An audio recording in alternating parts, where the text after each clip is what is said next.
एक बार की बात है, एक महिला थी जिसका नाम कीसा गौतमी था। वह बहुत दुखी थी। उसके एकमात्र पुत्र का निधन हो गया था। वह अपने पुत्र के मृत शरीर को लेकर वह गांव-गांव घूमती और लोगों से कहती, कृपया मेरे बेटे को जीवित कर दो। लोगों ने उसे समझाने की कोशिश की कि मृत शरीर को जीवित करना संभव नहीं है, लेकिन वह अपनी पीड़ा में यह मानने को तैयार नहीं थी।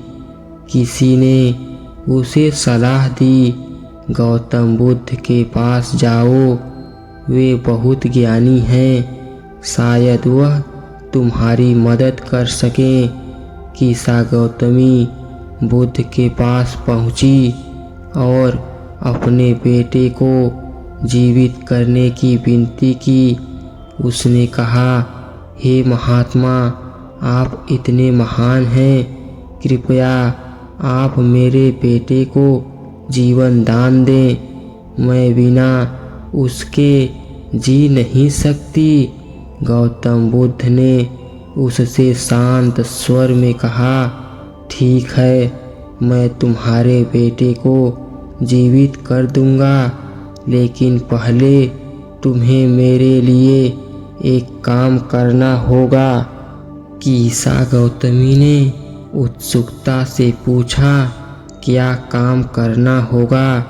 मैं कुछ भी करने को तैयार हूँ।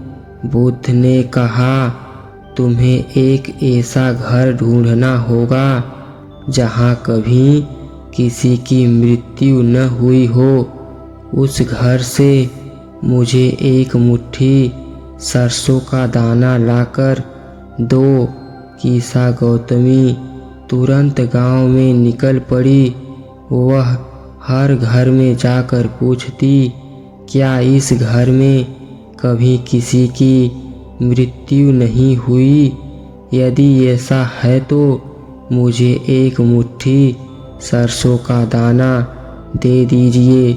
पहले घर में लोगों ने कहा, हम तुम्हें सरसों का दाना तो दे सकते हैं, लेकिन इस घर में मेरे दादा का निधन हो चुका है। दूसरे घर में उसने यही सवाल पूछा।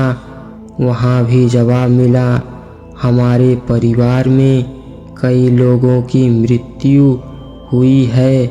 हर घर में उसे यही जवाब मिला। कोई भी ऐसा घर नहीं था जहाँ मृत्यु न हुई हो। दिन भर खोजने के बाद कीसा गौतमी को यह एहसास हुआ कि मृत्यु जीवन का अभिन्न हिस्सा है। कोई भी इससे बच नहीं सकता। वह समझ गई कि उसका दुख केवल उसका नहीं है, यह तो संसार का नियम है। वह बुद्ध के पास वापस गई और बोली, हे महात्मा, मैं समझ गई हूँ कि मृत्यु अटल सत्य है, इसे कोई टाल नहीं सकता। मैं अब अपने दुख को स्वीकार करती हूँ। बुद्ध ने मुस्कुराते हुए कहा, तुमने सही पहचाना।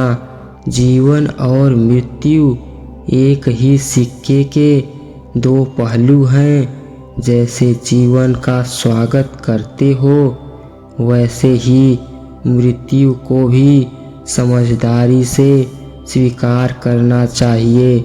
दुख केवल हमारी अज्ञानता से पैदा होता है। जब हम सत्य को समझ लेते हैं तो शांति प्राप्त कर लेते हैं। यह कहानी हमें सिखाती है कि दुख और मृत्यु जीवन का हिस्सा हैं। इन्हें समझकर और स्वीकार करके ही हम अपने जीवन में सच्ची शांति और संतोष पा सकते हैं। हमें अपने पीड़ा से बाहर निकलकर बड़े दृष्टिकोण से जीवन को देखना चाहिए। हेलो दोस्तों, आप लोगों को कहानी कैसी लगी कमेंट बॉक्स में ज़रूर बताना।